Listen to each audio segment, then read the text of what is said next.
Sabe, toda sala de aula é um universo. Universo com diferentes ritmos de aprendizagem. E nessa nossa análise de hoje, a gente vai mergulhar num desafio que todo educador conhece bem.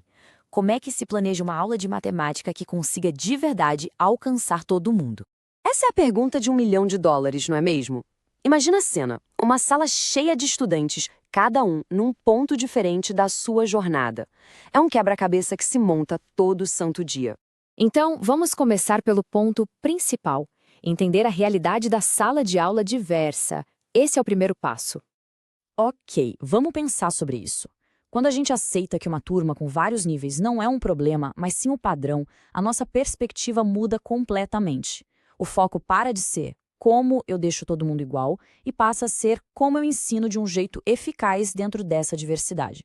E a solução para lidar com essa diversidade toda está no planejamento. Mas não qualquer planejamento. Um planejamento com propósito, que começa bem antes da aula sequer acontecer.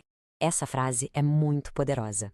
Tentar ensinar sem saber exatamente onde cada estudante está é como navegar sem mapa à noite. É por isso que o diagnóstico não é só uma ferramenta, é a ferramenta mais crucial de todas. E essa imagem aqui, ela ilustra essa ideia de um jeito brilhante. A avaliação diagnóstica funciona como um farol. Ela não só mostra os obstáculos, mas também ilumina os diferentes caminhos que a gente pode seguir para garantir que todo mundo chegue bem ao seu destino. E para tudo isso não ficar só na teoria, vamos acompanhar uma história real. A história do professor Malba Tahan e um desafio bem prático que ele enfrentou. Bom, esse aqui é o nosso protagonista, o professor Malba Tahan. Assim que ele assumiu a turma do 9º ano B, uma primeira avaliação já mostrou para ele a complexidade do desafio que vinha pela frente. Então, vamos entender o cenário dele. O tema da aula era números decimais, que ele chamou de Missão 1. A realidade, uma turma super dividida em 3 níveis bem diferentes: abaixo do básico, básico e proficiente. E o objetivo não era só ensinar o conteúdo, era garantir que cada um, do seu ponto de partida, conseguisse avançar. Certo. E como o professor Malba montou o plano dele? O segredo foi que ele não criou uma única aula. Ele criou na prática 3 abordagens diferentes acontecendo ao mesmo tempo dentro da mesma sala. Olha, o que é realmente genial nessa tabela é a clareza da estratégia.